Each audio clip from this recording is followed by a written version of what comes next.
I think whenever you're doing Shakespeare for any audience, you have a real obligation to make it as legible as possible. If something doesn't make sense, you can't just leave it in there and hope an audience will go, oh, well, it's Shakespeare, it's old, we don't care that we don't understand it. You've got to make it, for the actors and for the audience, you've got to make the text legible. And if that means occasionally changing a word or cutting a word, then you do it, and we can use all the other languages of theatre that are at our disposal to help them understand what those words mean. Then it is possible to give 9, 10, 11-year-olds a real sense of the language and the real content of this play, I think.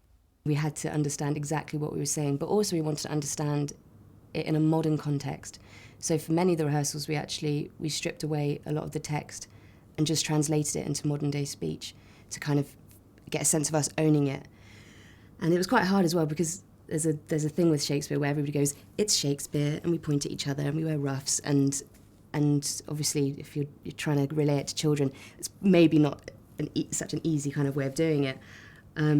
So really it was Bijan, just relentlessly really going through it, going, you're saying the word strife, what do you mean there? If you're speaking in contemporary English, you know how to change emphasis on different words, and then with Shakespeare you may be fearful of changing the emphasis on different things because you're not totally confident with it. So by doing that, you was able to take it from modern English and use the emphasis how you would use it there and take it back to the Shakespeare. Once we kind of done that exercise, then we slowly creeped and we merged it a bit. So we had a bit of modern speak, we had a bit of Shakespeare, and so we bleeded it in such a way that eventually the Shakespeare kind of took over, and it was like, ta-da, we've done it. I think that was it, really, because there's a lot of words in Shakespeare which are not often used in contemporary language, or are used, but in Shakespeare they're used in a different context. When Juliet, in the balcony scene, says, Romeo, Romeo, wherefore art thou Romeo?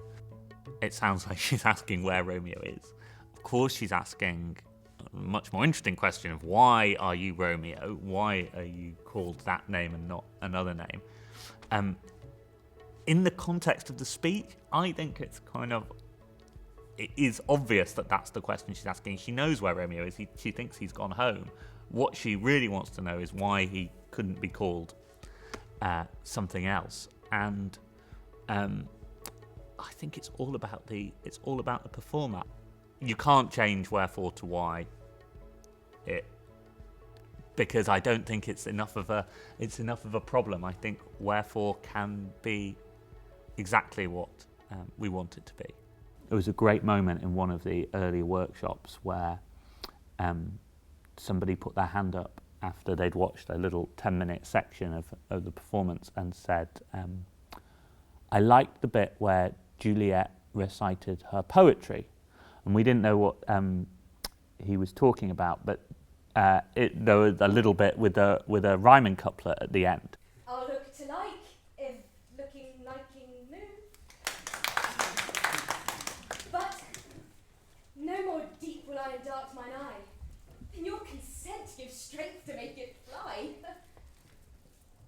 And he had identified that there was a couplet, and he thought that was a different kind of writing to the writing that he'd been watching Romeo and Mercutio talking to each other in prose. And this kind of moment of somebody just beginning to articulate what the difference might be between prose and verse in Shakespeare is kind of amazingly exciting. I think some of the most amazing writing in all of Shakespeare's in Romeo and Juliet, particularly, obviously, the writing about love. And it feels like a really important part of this project to deliver a real sense of that to the audience.